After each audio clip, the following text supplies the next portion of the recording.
श्री सद्गुरु महाराज की। नमामि अमित ज्ञान रूपम कृपालम अगम बोध दाता सुबुद्धि निधि विशालम क्षमाशील यति धीर गंभीर ज्ञानम धर्म कील दृढ़ थीर समधीर ध्यानम जगत त्राणकारी अघारी उदारम भगत प्राण रूपम दया गुण्य पारम नमो सद्गुरु ज्ञान दाता सुस्वामी नमामि नमामि नमामि नमामि। श्री सद्गुरु महाराज की जय। परमाराध्य सद्गुरु महाराज गुरुदेव महर्षि संत सेवी परमानंद जी महाराज रायपुर के विशेष सत्संग प्रेमी महानुभावों माता एवं बहनों, आज 22 जुलाई 2023 ईस्वी है। अभी हम लोग आदरणीय परमेश्वर अग्रवाल के आवास पर सत्संग करने आए हैं और गुरु भक्तिन सुमित्रा माता जी के द्वारा हमें बुलाया गया है। हमारे सत्संग में गुरु भक्तिन रीता दीदी जी भी हैं, संजय बाबू हैं, अजय बाबू भी हैं और इनके समस्त परिवार हैं। इन परिवार में यह देखा गया है कि सत्संग के प्रति विशेष आगाध श्रद्धा है। साधु महात्माओं के प्रति विशेष सम्मान की भावना देखा गया है। और आज से नहीं, जब से मैं इस आवास पर आता रहा हूं तब से आज तक साधु महात्मा का विशेष सत्कार होता आया है। और आज भी इन समस्त परिवार की जो श्रद्धा और भक्ति है, उन कारणों से यह सत्संग हो रहा है। धन बहुतों के पास होता है, लेकिन धर्म बहुतों के पास नहीं हो सकता है। धन बहुत कमा सकता है आदमी, लेकिन उस धन का सदुपयोग कोई कोई करते हैं। अपने परिवार का पालन तो सब कोई करते हैं, यहाँ तक कि चिड़िया भी अपने बच्चों को दाना चुग करके खिलाती रहती है, लाती है, खिलाती है। हम मानव यदि परिवार तक ही सीमित रहते हैं, देखभाल करने में, निगरानी रखने में, खिलाने पिलाने में, तो यह जो हमारा मानव तन है, इसका विशेष सदुपयोग नहीं हो रहा है। तब हमें कैसा होना चाहिए? परिवार से ऊपर उठ करके वसुधैव कुटुंबकम की सेवा करनी चाहिए। इस धरा पर जो प्राणी हैं, प्राणी मात्र की जब आप सेवा करते हैं, तब मनुष्य शरीर पाना सार्थक होता है। और यदि आप अपने अर्जित धन से, अर्थ से, पूंजी से परोपकार करते हैं, पुण्य करते हैं, जन कल्याण में सहयोग करते हैं, तो यह धन की सदुपयोगिता है। यदि धर्म करते हैं तो तन की सदुपयोगिता है। यदि दूसरे को अच्छी वाणी से सेवा करते हैं तो वचन की सदुपयोगिता है। इस तरह से इस आवास पर मैंने देखा है कि धन का भी सदुपयोग होता है, तन का भी सदुपयोग होता है। वचन का भी सदुपयोग होता है। समस्त परिवार परोपकार की भावना से सुशोभित है और धर्म की भावना से विशेष सिंचित हैं। जहाँ तक गुरु सेवा की बात है, इन समस्त परिवार के द्वारा भंडारा के रूप में या दान के रूप में, किसी न किसी रूप में इस परिवार से सेवा होते आ रहा है गुरु दरबार में भी। तो मैं इन परिवार को नमन करता हूँ, साधुवाद देता हूँ। ऐसे सज्जन परिवार में मैं सत्संग करने के लिए आया हूँ, तो मेरा सौभाग्य है ऐसे परिवार में मैं बुलाया जाता हूँ, आमंत्रित किया जाता हूँ, आ जाता हूँ। तो इन परिवार को नमन करते हुए आगे मैं अपने वाणी को रखना चाहूँगा। जैसा कि हम लोग वेद भगवान को सुन रहे थे, वेद को भगवान की उपाधि क्यों मिली है? इसलिए मिली है उस वेद ज्ञान के द्वारा समस्त मानव का कल्याण होता है। वेद ज्ञान जो है, उस ज्ञान के द्वारा जितने मानव है, जीव मात्र का कल्याण होता है। कोई भी ज्ञान जो हम प्राप्त करते हैं उसका स्रोत वेद है। जैसे हम गंगा जी से लाभ लेते हैं, उस गंगा की उत्पत्ति कहाँ से हुई है? जो गंगा विस्तार रूप में नजर आती है, उस गंगा की उत्पत्ति गंगोत्री से हुई। वहाँ स्रोत जो है छोटा है, वहाँ की जो जलधारा है बहुत कम है, लेकिन वही धरातल पर आकर के जलधारा विशाल रूप धारण कर लिया है। ठीक उसी तरह से जो वेद है, वेद ज्ञान जो निःसृत हुआ है, निकला है, वह ज्ञान पूरे विश्व में, संसार में फैल कर करके सागर का काम करता है। तो उसी वेद ज्ञान से हम लोग कुछ सुक्तियां सुन रहे थे, मंत्र सुन रहे थे, वाक्य सुन रहे थे। तो वेद भगवान क्या कह गए? तो वेद भगवान कहते हैं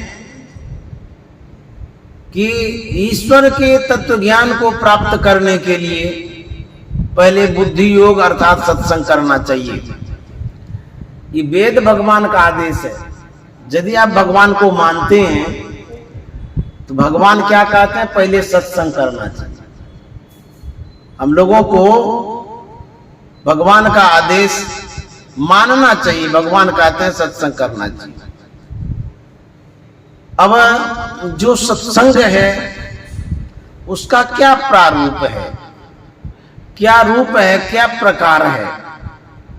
बहुत लोग सत्संग को समझ नहीं पाते हैं, सत्संग के प्रकार को नहीं समझ पाते हैं, सत्संग के प्रभाव को भी नहीं समझ पाते हैं।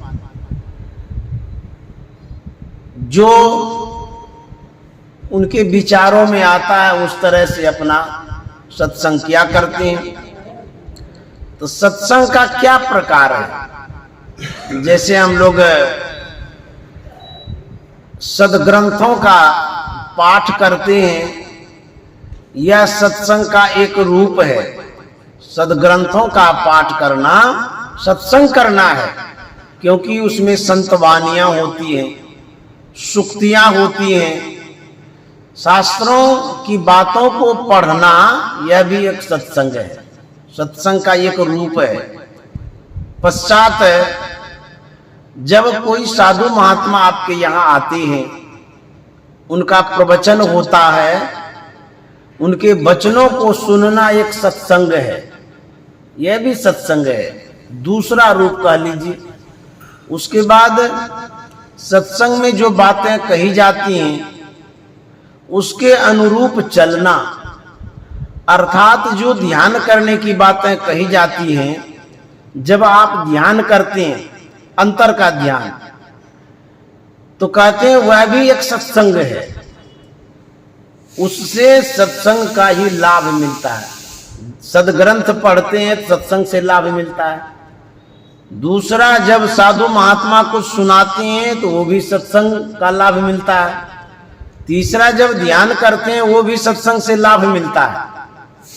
और थोड़ा विस्तार रूप में बताते हैं, जैसे मान लिया जाए आप फैक्ट्री में हैं, किसी सज्जन से आपकी वार्तालाप होती है, आप रामायण की बात करते हैं, ज्ञान की बात करते हैं, समझदारी की बात करते हैं, अच्छी बात करते हैं, वहां पर भी आप खड़े खड़े सत्संग कर पा रहे हैं।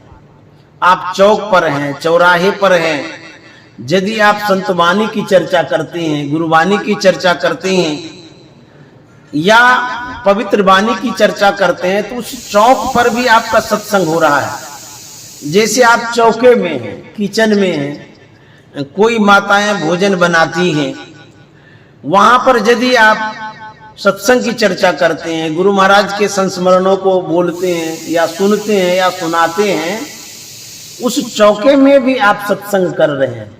उसका एक अलग रूप है, एक अलग प्रकार है, लेकिन सत्संग वहां भी होता है।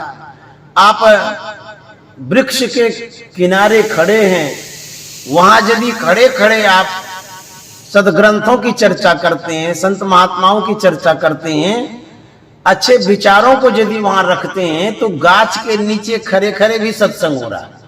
जैसे हवाई जहाज से आते हैं, कभी कभी हम हवाई जहाज में भी ऐसे कोई सज्जन मिल जाते हैं पास में बैठे हुए, कभी कभी चर्चाएं चल जाती हैं, क्योंकि वेशभूषा देख करके सज्जन पूछ बैठते हैं किस मत से हैं, क्या आपका विचार है, क्या प्रचार प्रसार करते हैं, तो वहां चर्चाएं हो जाती हैं आंशिक रूप में।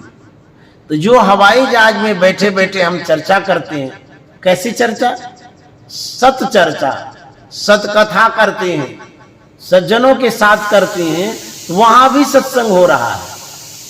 आप जहां हैं, नदी के किनारे, गाछ के किनारे, वृक्ष के किनारे, या आप छत पर हैं, छत के किनारे हैं, उद्यान में हैं, बगीचे में हैं, मेरे कहने का मतलब आप जहां हैं, यदि आप भगवत चर्चा करते हैं, अच्छा विचार वहां रखते हैं किसी के सामने, तो वह भी एक सत्संग का रूप है, वह भी सत्संग है।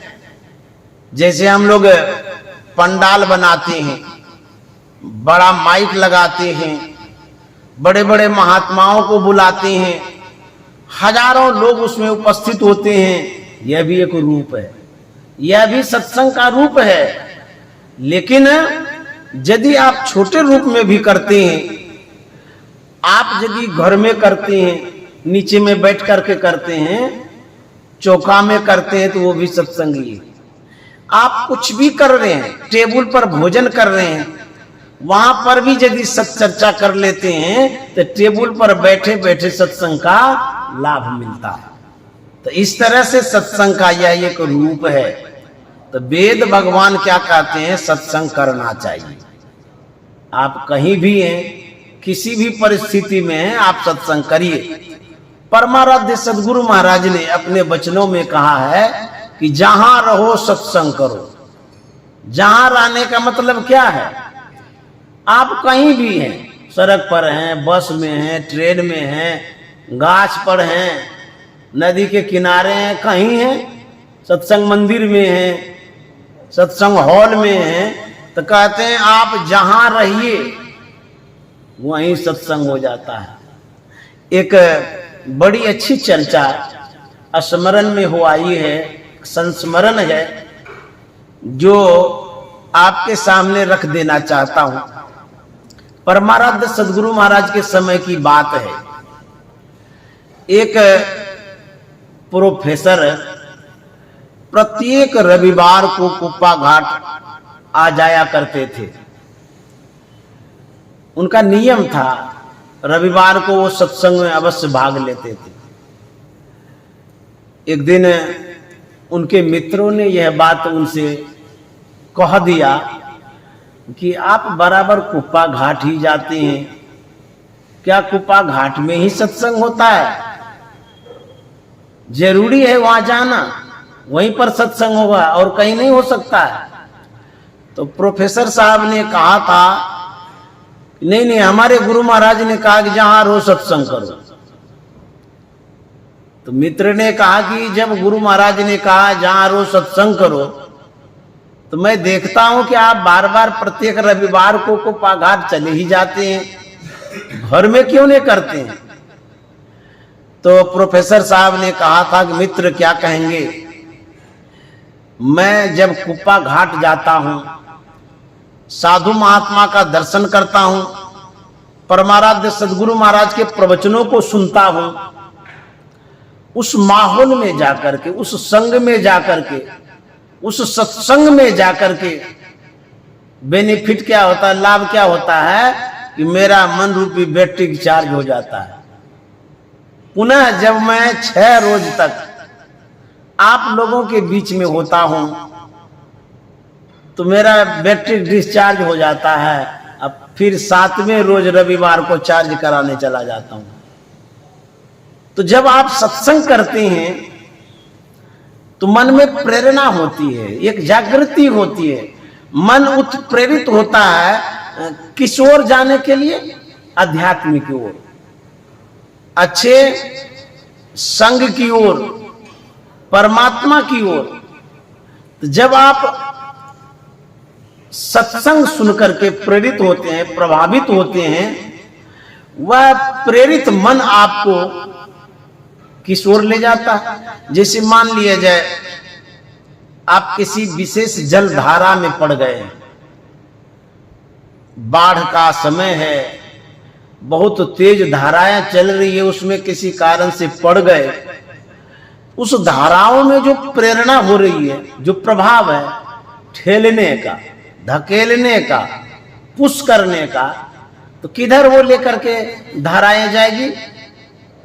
वो धाराएं निम्नगामी है, वो धाराएं ले जाएगी जिधर वो डुबा सकती है, क्योंकि उसकी जो धाराएं हैं ऊपर से नीचे की ओर है, ऊर्ध्वगमन से निम्न गमन की ओर है, वो ले जाकर के गड्ढे में चली जाएगी।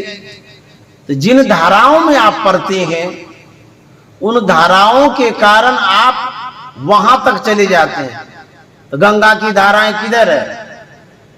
यमुनोत्री से लेकर के गंगा की ओर, गंगा से लेकर के नदी नाला की ओर, वहां से लेकर के समुद्र की ओर, उस अगाध जल में आप चले जाते हैं जहां उबर नहीं पाते, डूब जाते हैं। तो मेरे कहने का मतलब है, यदि सत्संग रूपी धारा में पड़ जाएंगे आप, यह एक धारा है, सत्संग की धारा, ज्ञान की धारा, अच्छे विचार की धारा, इसको भी जल कहते हैं। जो पानी है जिसमें आप स्नान करते हैं वो भी एक धारा है, जो संतवाणी है वो भी एक धारा है, इसमें ये भी पानी है।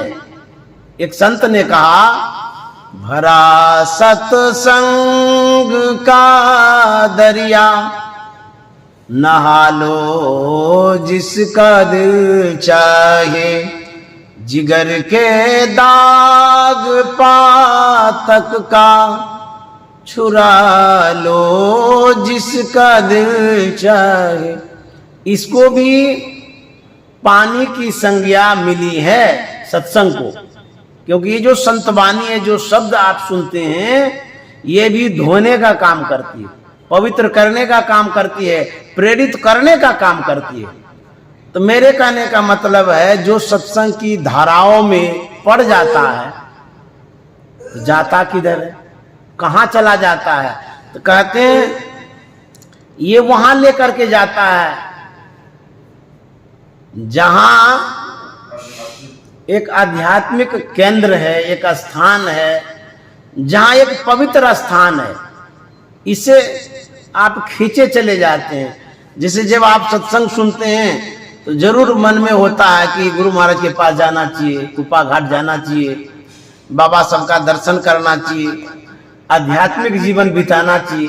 क्योंकि संसार में जो दुख है, जो कला कष्ट है, इनसे एक बार एकांत में साधु महात्मा के पास जाकर के शांति प्राप्त करना चाहिए। उसी तरह से जब आप सत्संग सुनते हैं, ये प्रेरित करता है, ये प्रभावित करता, पुश करता है, ले जाता है किधर? परमात्मा की ओर, ध्यान की ओर, सत्संग की ओर, भजन की ओर प्रेरित करता है। कहते हैं कि जब संत महात्मा का दर्शन करते हैं तब क्या होता है? कहते जापल दर्शन साधु के, साहब यावे याद, लेखा की सोई घड़ी बाकी के सब बाद। जब संत महात्मा का दर्शन करते हैं तो परमात्मा याद आता है। जैसे आप वकील को जब देखते हैं तो कोर्ट कचहरी केस याद आता है। जब आप पंडित को देखते हैं, पूजा पाठ पुराण याद आता है। जब आप मौलवी साहब को देखते हैं, नमाज कुरान आदि याद आता है। तो जिस तरह के व्यक्ति को आप देखते हैं, उस तरह की भावना आपकी बन जाती है। तो संत महात्मा कहते हैं कि यदि बीच बीच में साधु महात्मा का दर्शन करते रहेंगे तो अच्छी भावना बनेगी, अच्छी प्रेरणा मिलेगी। साधु महात्मा का दर्शन करने से परमात्मा याद आएंगे, भगवान याद आएंगे, पूजा पाठ याद आ जाएगा। यही तो धर्म है। तो कहते हैं जब दर्शन करते हैं तब जाकर के उस रूप में जो गुण है, उस गुण के अनुरूप आप ढलते हैं, पलते हैं, बढ़ते हैं। तो जब आप श्रवण करते हैं, सुनते हैं, तो जो बातें सुनी जाती है या सुनाई जाती है, उन बातों में गुण होता है। जैसे आप शब्द सुनते हैं, तो जिस तरह का आप शब्द सुनते हैं, उन शब्दों में वैसा गुण होता है। उस गुण से आप गुणान्वित होते हैं, प्रभावित होते हैं। इसीलिए साधु महात्मा कहते हैं बीच बीच में सत्संग करते रहना चाहिए, कराते रहना चाहिए। क्योंकि साधु महात्मा तो संत वाणी कहते हैं, पवित्र वाणी कहते हैं। उस पवित्र वाणी को जब आप सुनेंगे, आपके अंदर में पवित्रता आएगी, शुद्धता आएगी, सिद्धता आएगी। इसीलिए बीच बीच में सत्संग करना चाहिए। आदरणीय संजय बाबू के विचारों को जब कभी माता जी से सुनने को मिलता है, जब सुनते हैं तो यही कहा करते हैं कि संजय बाबू कहते हैं कि बाबा को बुला लीजिए सत्संग के लिए, और ये भी कहते हैं कि बीच बीच में बुलाते रहिए। देखिए कितनी अच्छी ये भावना है, और वो भावना क्यों पनपती रहती है? ये सत्संग के कारण, साधु संग के कारण। क्योंकि माता जी ने यह सिखा दिया है कि सत्संग करो, यह दिखा दिया है कि सत्संग करने से लाभ होगा। तो जब आप सत्संग सुनते हैं तभी आपकी भावना सत्संग की ओर होती है। तो संजय बाबू की जो भावना है उसका मैं सम्मान करता हूं कि वो साधु महात्मा की सेवा करते हैं। माता जी ये भी बता रही थी कि एक बाबा को बुलाए, जबकि परिवार के उतने सदस्य नहीं थे घर में, जबकि संजय बाबू ने बड़ा सत्कार किया, सम्मान किया। सत्संग कराने में साधु का विशेष ख्याल रखना पड़ता है। तो इस तरह से उत्तरदायित्व इन्होंने निभाया, इन्होंने सम्मान किया, सत्कार किया। यह देखिए गुरु महाराज की कितनी बड़ी कृपा है। तो जब आप इस तरह से सेवा करते हैं तो आपको फल भी मिलता है। दर्शन फल निष्फल नहीं, कभी नहीं होगा निष्फल। यदि साधु का दर्शन करते हैं, साधु का सत्कार करते हैं, सेवा करते हैं, तो ये निष्फल नहीं जाता है, फल अवश्य आपको मिलता है। और सूरदास जी महाराज ने ये भी कहा है, जा दिन संत पाहुने आवत, तो क्या होता है? तीर्थ को स्नान करे फल, दर्शन ते ही पावत, जा दिन संत पाहुने आव। जो साधु महात्मा होते हैं उसको पाहुना की संज्ञा मिली है, पाहुना की उपाधि मिली है।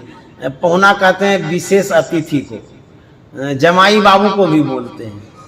तो संत महात्मा जो होते हैं विशेष अतिथि होते हैं, विशेष सत्कार उनका किया जाता है। तो जब वो आते हैं तो होता क्या है, कहते हैं जिस दिन वो आते हैं करोड़ों तीर्थों का फल मिलता है। ऐसे साधु महात्मा जो होते हैं कल्याण करते हैं। एक बार कुप्पा घाट में एक तीर्थ यात्री आए, वो यात्री आए, उनकी व्यवस्था बाबा देवी साहब भवन में की गई थी। उनके साथ और भी लोग थे।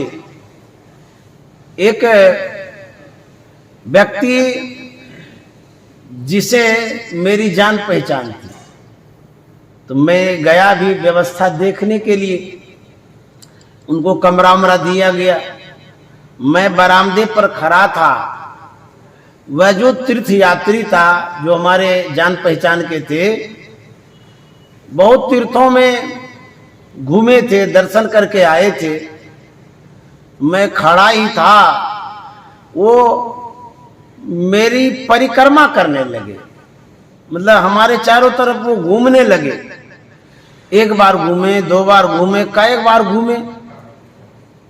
तो मैं आश्चर्य से पूछ दिया कि हमारे इर्द गिर्द क्यों घूम रहे हैं आप, परिक्रमा क्यों कर रहे हैं मेरा? तो उन्होंने कहा कि मैं तीर्थ करके आया हूं।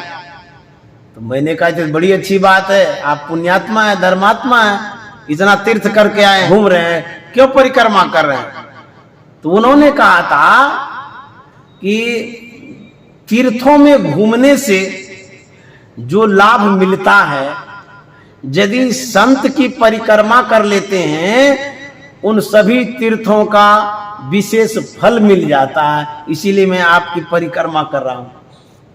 तो संत जो होते हैं कहते तीर्थ कोटि अन्हान करे फल, दर्शन ते ही पावत। सूरदास जी महाराज कहते हैं करोड़ों तीर्थ में जब आप स्नान करते हैं, यदि संत का दर्शन होता है, यदि संत के सानिध्य में आप होते हैं, वह फल आपको मिलता है। इसीलिए कहते हैं कि साधु का सम्मान करना चाहिए। जो संजय बाबू ने किया, सराहनीय काम किया है और करते ही रहते हैं। संजय बाबू भी करते हैं, अजय बाबू भी करते हैं। अजय बाबू की भी ऐसी सद्भावना रहती है कि मेरे प्रति जो उनका लगाव है, वो भी कहा करते हैं कि बाबा को बुलाइए, और वो भी विशेष सम्मान किया करते हैं।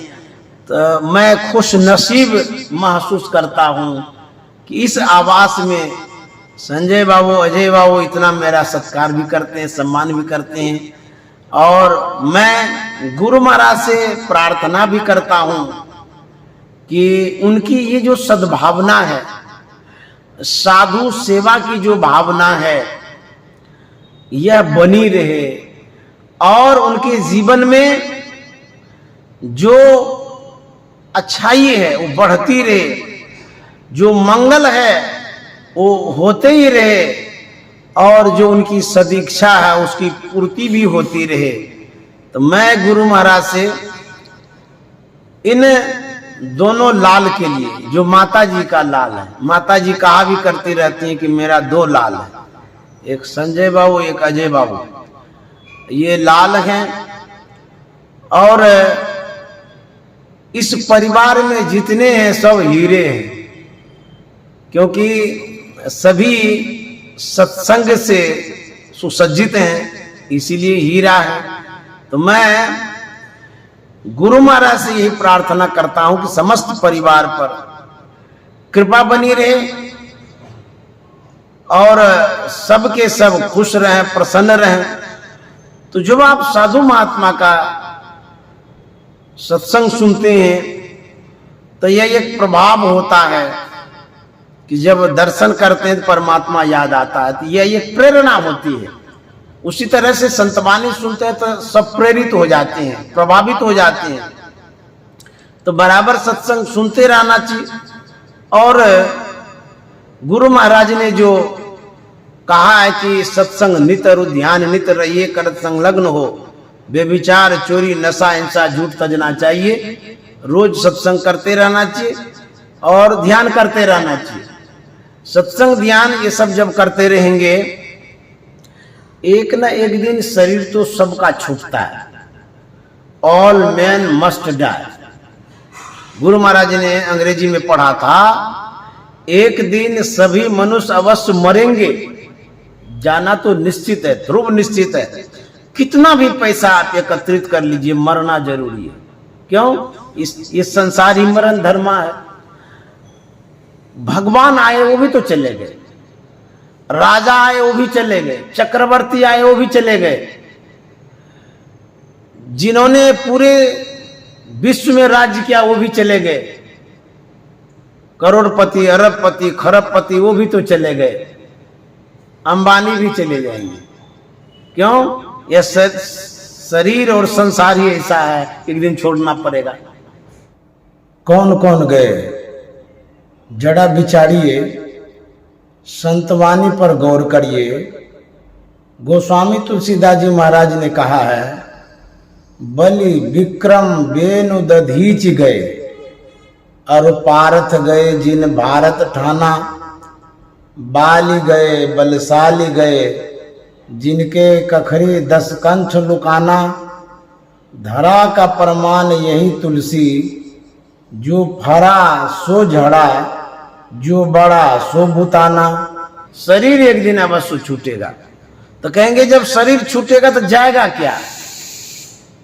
संपत्ति नहीं जाएगी, परिवार नहीं जाएगा, कपड़ा लता मकान दुकान कुछ भी नहीं जाएगा।